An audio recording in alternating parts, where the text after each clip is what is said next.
Monsieur le Président de la République, chef de l'État, Mesdames et Messieurs les membres du gouvernement, Excellences, Mesdames et Messieurs les ambassadeurs, Mesdames et Messieurs les hauts cadres et représentants des organisations internationales, Mesdames et Messieurs les représentants du secteur privé, de la société civile, Mesdames et Messieurs les partenaires et participants, Mesdames et Messieurs de la presse, distingués invités, Mesdames et Messieurs. C'est avec un immense plaisir que le comité d'organisation vous accueille à la cérémonie d'ouverture de la 2e édition de SADEN, Salon des entrepreneurs de Guinée, dénommé SADEN, vous remercie d'avoir effectué le déplacement en même temps. Mesdames et Messieurs, afin de lutter contre le chômage, l'immigration clandestine des jeunes, le Salon mise cette édition sur le développement de l'entrepreneuriat agricole comme moteur de développement de la Guinée. En effet, le secteur agricole en Guinée offre d'énormes opportunités dans la résolution des problèmes de l'emploi des jeunes, dont le chômage et le sous-emploi.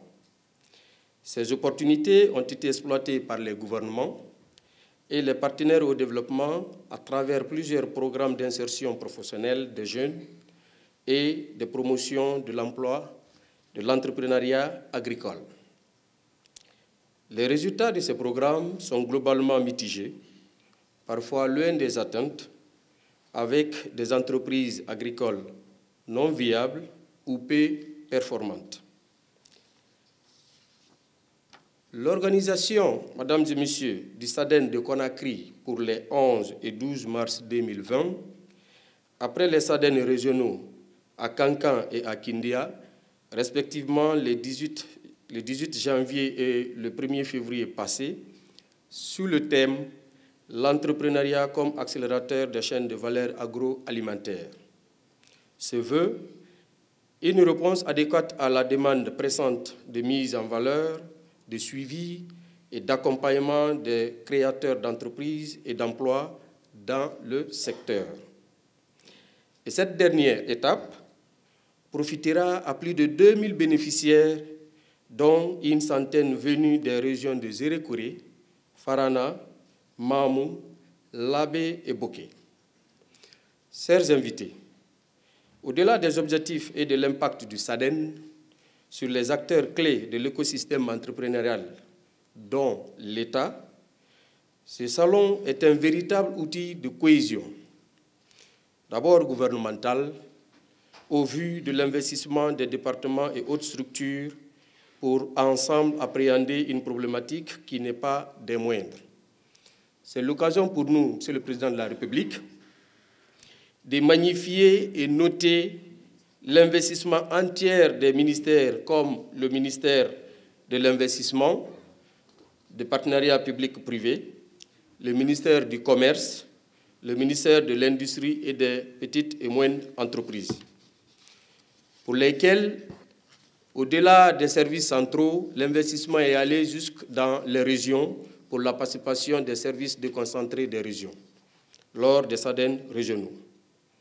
Cette cohésion est aussi sociale, car axée sur le secteur noble qui est l'agriculture et ses chaînes de valeur. J'ajouterai à cette cohésion l'implication au quotidien auprès de notre pays, des institutions au développement qui, en plus des projets et programmes, accompagnent même la documentation en matière d'information dans le secteur.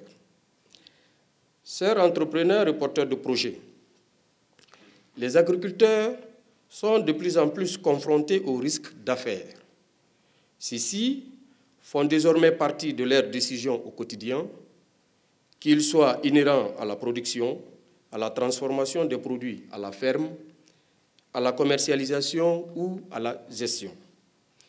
Il faut donc disposer d'outils pour bien les prévoir et les gérer. L'entrepreneuriat agricole devient ainsi un modèle de développement pertinent en toute cohérence avec les défis que posent les changements de politique agricole.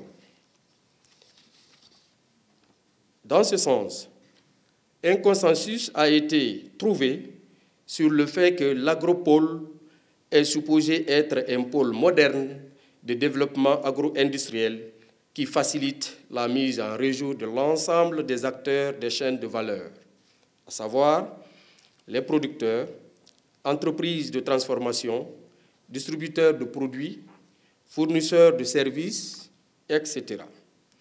Situés ou non dans un même espace géographique, à travers des partenariats verticaux et horizontaux visant à construire des synergies d'affaires en vue de la réalisation d'objectifs communs. Pour ce faire, les leviers de l'agropole sont, entre autres, un savoir-faire technique et technologique de haut niveau, un partenariat proactif capable de prévoir, de réagir et d'innover pour constamment s'adapter au développement et exigences nouvelles. Un environnement professionnel favorable, un développement régional équilibré qui optimise les opportunités d'investissement. Des infrastructures pour l'agrobusiness de niveau mondial et une nouvelle approche pour la recherche en partenariat avec le secteur privé. Mesdames et messieurs, en dehors de la connaissance de leur secteur d'activité, il existe cependant des capacités nécessaires que doivent avoir les entreprises et les porteurs de projets qui concernent notamment les régimes fonciers et les modèles d'accès à la terre, les nouvelles techniques de production hors sol pour réduire la demande en terre, la mobilisation des ressources pour la réalisation de leurs projets, la gestion et le développement d'une entreprise agricole. Par ailleurs, la réussite dans l'agrobusiness est tributaire d'un environnement des affaires plus incitatif. Excellences, Monsieur le Président de la République, chef de l'État, l'attractivité de ce climat tient, entre autres, à la mise en place d'une politique d'appui à l'entrepreneuriat agricole plus ciblée, partant de la diversité du profil des porteurs de projets, à l'existence de mesures d'accompagnement incitatives telles l'exonération ou réduction d'impôts pour les jeunes entrepreneurs agricoles, à la mise en place ou renforcement des capacités des incubateurs en agrobusiness pour accompagner et assister les jeunes entrepreneurs agricoles dans le montage et la validation de leur modèle d'affaires. À l'existence, entre autres, des mécanismes sous forme de fonds de garantie ou de partage de risques pour améliorer l'accès des jeunes entrepreneurs agricoles aux services financiers ainsi qu'une assurance pour les surfaces agricoles. À la conduite des plaidoyers, à l'endroit des structures de financement pour la mise en place des produits financiers adaptés aux besoins des jeunes entrepreneurs agricoles. De même, à la mise en place d'une plateforme de partage de connaissances, discussions, visites d'échange, publication d'études de cas, guides, notes de politique et d'expériences à vocation entrepreneuriale. Mesdames et messieurs, l'organisation du SADEN vise l'objectif de créer un cadre d'échange entre les entrepreneurs de la capitale et ceux de l'intérieur du pays d'une part, et entre les entrepreneurs de l'intérieur du pays ou des régions différentes d'autre part.